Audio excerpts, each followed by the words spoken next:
لم يلد ولم يولد لم يلد ولم يولد ولم يكن له كفوا أحد ولم يكن له كفوا أحد ولم يكن له كفوا أحد ولم يكن له كفوا أحد ولم يكن له كفوا أحد ولم يكن له كفوا أحد دیکھ لے کہ مطلب قل هو الله أحد الله الصمد لم يلد ولم يولد ولم يكن له كفوا أحد.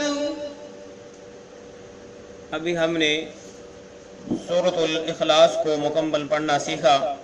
اب ہم اس کے معنی سیکھتے ہیں اور ہم اس کے معنی سیکھیں. سب سے پہلے دیکھ لیں اس کا نام ہے سورۃ الاخلاص مکیہ. کیا نام ہے اس کا؟ سورۃ الاخلاص مکیہ. یعنی سورۃ کا نام اخلاص اور یہ مکہ کے اندر نازل ہوئی ہے. اس کے اندر آیاتها، اس کے اندر 4 آیات اور 1 رکوع ہے. اس کے اندر 4 آیات، یعنی یہ سورۃ 4 آیات اور 1 رکوع پر مشتمل ہے. یہ سورۃ 4 رکوع اور 1 آیات پر مشتمل ہے. تو یہ سورۃ کو اللہ رب العالمین نے لفظ قل سے شروع کیا. کیسے شروع کیا؟ لفظ قل سے. قل آپ کہہ دیجئے، قل آپ کہہ دیجئے، ٹھیک ہے، آپ کہہ دیجئے ہوا میں نے وہ، ہوا میں نے وہ. لفظ اللہ سے مراد اللہ تعالیٰ کی ذات، لفظ اللہ سے مراد اللہ کی ذات. احد ایک ہے، احد ایک ہے. قل هو اللہ احد، آپ کہہ دیجئے کہ اللہ تعالیٰ ایک ہے. آپ کہہ دیجئے کہ اللہ تعالیٰ ایک ہے. ٹھیک ہے، آپ کہہ دیں کہ اللہ ایک ہے. اللہ، لفظ اللہ سے مراد اللہ تعالیٰ کی ذات. الصمد، الصمد بے نیاز ہے. اللہ الصمد، اللہ بے نیاز ہے. اور بے نیاز وہ چیز یعنی ٹھوس قسم کی، نہ کوئی چیز اس کے اندر داخل ہو سکتی ہے نہ ہی وہ چیزوں سے نکل سکتی ہے. آگے فرمایا کہ لم یلد. ٹھیک ہے، پھر اس کو دیکھ لیں ذرا. اللہ الصمد، کہ اللہ تعالیٰ کی جو ذات ہے وہ بے نیاز ہے. اللہ تعالیٰ کی جو ذات ہے وہ بے نیاز ہے. لم یلد، کیا لفظ ہے؟ لم یلد، نہ اس نے کسی کو جنا. لم یلد کا کیا معنی ہے؟ نہ اس نے کسی کو جنا. ٹھیک ہے، یعنی اس کی اولاد نہیں ہے. نہ اس نے کسی کو جنا، اس کا کوئی بیٹا بیٹی نہیں ہے. وہ میری اور لم یولد، لم یولد، نہ وہ کسی سے جنا گیا، نہ وہ کسی سے جنا گیا. ٹھیک ہے، آسان لفظوں میں نہ تو اللہ تعالیٰ کی اولاد ہے اور نہ ہی آپ کے والدین. نہ ہی اللہ تعالیٰ کی اولاد ہے اور نہ ہی اللہ تعالیٰ خود کسی کی اولاد ہے. یعنی اولاد بھی نہیں ہے، والدین بھی نہیں ہے. یہ اللہ تعالیٰ کی صفات ہیں. پھر فرمایا کہ وَلَمْ يَكُنْ لَهُ، کیا ہے لفظ آگے؟ وَلَمْ يَكُنْ لَهُ، وامنی اور لم یکن نہیں ہے، لم یکن نہیں ہے. لہو اس کے لیے، لہو ٹھیک ہے اس کے لیے.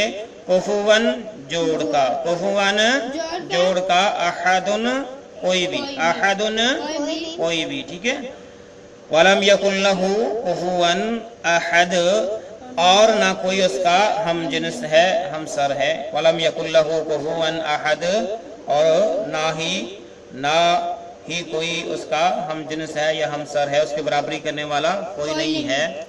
تو اللہ رب العالمین نے اس آیت کے اندر اپنی توحید باری تعالیٰ کو بیان فرمایا. اور جو ہے اسی لیے پیارے محبوب پیغمبر علیہ السلام نے قرآن مجید کے اندر 3 طرح کے مضامین شامل ہوئے، اور ایک مضمون جو ہے وہ توحید پر مشتمل ہے، اور یہ سورت ساری کی ساری توحید پر مشتمل ہے. اس لیے پیارے محبوب پیغمبر علیہ السلام آپ نے فرمایا کہ دیکھو جو آدمی ایک مرتبہ سے پڑھے گا تو جس طرح ایک مضمون اگر 3 مضمون ہیں اور ایک مضمون کے حصے میں 10 پارے آتے ہیں تو ایک مرتبہ اس سورت کو پڑھنے کا ثواب 10 پاروں کے برابر ہے. جو 3 مرتبہ پڑھے یا سنیں ایک مکمل قرآن پاک کا ثواب ملے گا. تو یہ اللہ رب العالمین کا نسب نامہ بھی ہے. مشرکین مکہ اور دیگر قبائل مختلف بتوں کی پوجا کیا کرتے تھے.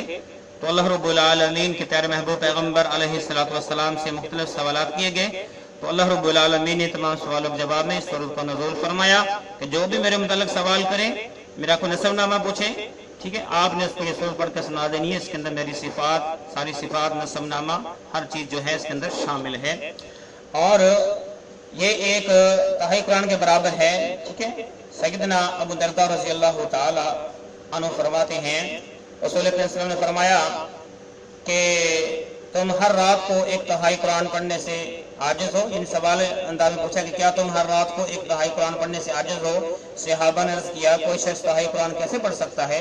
آپ نے فرمایا کہ قل هو اللہ احد، یہ مکمل سے پڑھو تہائی قرآن کے برابر ہے، یہ مسلم شریف کی روایت ہے۔ پھر سیدنا ابو ہریرہ رضی اللہ عنہ فرماتے ہیں رسول اللہ صلی اللہ علیہ وسلم نے فرمایا کہ تم لوگ جمع ہو جاؤ تاکہ میں تمہارے سامنے قرآن کا تیسرا حصہ پڑھوں۔ تو ہم جمع ہوئے تو نبی کریم صلی اللہ علیہ وسلم نکلے اور سورۃ قل هو اللہ احد کو مکمل پڑھا، پھر اندر چلے گئے۔ ہم ایک دوسرے سے کہنے لگے کہ شاید آسمان سے کوئی خبر آئی ہے جس کے لیے آپ اندر چلے گئے۔ پھر آپ باہر نکلے تو فرمایا میں نے تم سے کہا تھا کہ تمہارے سامنے تہائی قرآن پڑھوں گا، تو سو یہ سورۃ تہائی قرآن کے برابر ہے، یہ مسلم شریف کی روایت ہے۔ اور تیسری روایت ہے سیدہ عائشہ رضی اللہ تعالی عنہا فرماتی ہیں رسول اللہ صلی اللہ علیہ وسلم نے ایک شخص کو ایک فوج پر سردار مقرر کر کے بھیجا، وہ اپنی فوج کی نماز میں قرآن پڑھتے اور قرات کو قل اللہ احد پر ختم کرتے تھے۔ جب فوج واپس لوٹی تو لوگوں نے اس کا ذکر رسول کریم صلی اللہ علیہ وسلم سے کیا، تو آپ نے فرمایا اس سے پوچھو وہ ایسا کیوں کرتا ہے؟ تو پوچھا، اس نے کہا یہ رحمان کی صفت ہے اور میں اسے دوست رکھتا ہوں، میں یعنی اسے پیار کرتا ہوں، محبت کرتا ہوں، اس لیے پڑھتا ہوں۔ آپ نے فرمایا اسے کہہ دو کہ اللہ بھی تمہیں دوست رکھتا ہے اور تم سے محبت کرتا ہے۔ تو یہ تو اس کی فضیلت تھی۔ اب جو ہے سورۃ الاخلاص، سورۃ الفلق اور سورۃ الناس کا جو ہے تینوں کو اکٹھا پڑھ کے پھر اپنے ہاتھوں کے تلیوں پر پھونکنا، اپنے چہرے پہ ان ہاتھوں کو پھیرنا، سر پر پھیرنا اور جسم کے دیگر حصوں پر جو پھیرنا، اس کا فائدہ کیا ہے؟ تو اس کے متعلق جو ہے سیدہ عائشہ رضی اللہ تعالی عنہ بخاری شریف کی روایت ہے، فرماتی ہیں کہ اللہ کے نبی صلی اللہ علیہ وسلم جب صلح حدیبیہ کے بعد واپس لوٹے تو آپ پر جادو کے اثرات ہونے لگے، تو جبریل امین علیہ السلام کے حکم سے جو ہے آپ ایک کنویں پر لے گئے، تو وہاں پر جو ہے پتہ چلا کہ اس کنویں کا جو پانی تھا وہ مہندی رنگ کا ہو چکا تھا، کیونکہ اس کے اندر کچھ چیزوں پر جادو کر کے اس کنویں کے اندر پھینکی گئی تھی۔ تو وہ چیزیں کیا تھی؟ اس کے متعلق جو ہے ایک دوسری بات میں معلوم ہوتا ہے کہ لبید بن عاصم ایک یہودی ماہر جادوگر تھا اور لبید کی 2 لڑکیاں بھی جادوگر تھیں، تو وہ انہوں نے نبی کریم صلی اللہ علیہ وسلم کے سر کے بالوں پر جادو کیا تھا، اور یہ کنویں کا نام زروان کنویں کا نام تھا، جس کے اندر کنگھی بالوں کے اندر جو ہے یہ جادو کیا گیا تھا اور ایک موم کا پتلا بنایا گیا جس میں سوئیاں ڈالی گئی تھی۔ جبریل امین علیہ السلام آ کر بتایا تو نبی کریم صلی اللہ علیہ وسلم نے ان کو جو ہے باہر نکلوایا، پھر جو ہے 11 سوئیاں تھیں اور 11 ہی بالوں کو گرہ لگائی گئی تھی۔ تو اللہ رب العالمین کے محبوب پیغمبر علیہ السلام سورۃ الفلق اور سورۃ الناس کی جو ہے 11 آیات پڑھتے رہے اور ایک ایک کر کے سوئی نکالتے رہے اور ایک ایک کر کے جو گرہ کھولتے رہے، تو اس طرح اللہ کے رحمت سے، اللہ کے فضل سے آپ سے جادو کے تمام اثرات ختم ہو گئے، اور اللہ رب العالمین نے ان 2 صورتوں کو اور سورۃ الاخلاص کو ساتھ ملا کے پڑھا جائے تو ان 3 صورتوں کو جادو کے توڑ کے لیے نازل فرمایا ہے، چاہے وہ کسی نبی پر ہو یا کسی عام انسان پر ہو۔ تو بندے کو چاہیے کہ صبح و شام ان 3 صورتوں کو پڑھ کے اپنے پورے جسم پر دم کیا کرے، ہاتھوں پر پھونک ڈال کے جو ہے پورے جسم پر پھیر لیا کرے، انشاءاللہ نہ تو جادو کے اثرات رہیں گے اور نہ ہی کوئی آپ کو اگر نقصان پہنچانا چاہے وہ نقصان پہنچا سکتا ہے۔ تو میرے دوست احباب، ان کی فضیلتیں اور بہت ساری ہیں، لیکن ویڈیو کافی مکمل لمبی ہو چکی ہے، تو ہم انہی باتوں پر اتفاق کرتے ہیں۔ یقیناً جو حدیث رسول علیہ السلام آپ کو بتائی گئی ہیں اور اللہ کے نبی صلی اللہ علیہ وسلم کے متعلق بتایا گیا ہے، یہ سب جو چیزیں ہیں، یہ سب جو حدیثیں ہیں ہماری روزمرہ زندگی کے اندر کام آنے والی ہیں۔ تو اللہ رب العالمین ہمیں ان تمام حدیثوں پر عمل کرنے والا بنا دے، ہر قسم کے شر سے محفوظ فرمائے، چاہے وہ شیطان کا شر ہو، چاہے وہ انسان کا شر ہو، چاہے وہ جادو ٹونے کا شر ہو، چاہے وہ شرک کا شر ہو، جو بھی شر ہو اللہ تعالیٰ اپنے حفظ و امان میں رکھے، شیطان مردود سے بچائے اور اپنی پناہ میں رکھے۔ اللہ رب العالمین ہم سب کے جو دامن ہے وہ خوشیوں سے بھر دے، پریشانیاں، تنگ دستیاں اور دیگر جو مصیبتیں ان سے چھٹکارا عطا فرمائے، آمین۔ اللہ تعالیٰ ہم سب کا حامی ناصر ہو۔ اجازت دیجیے، اللہ حافظ، السلام علیکم ورحمۃ اللہ وبرکاتہ۔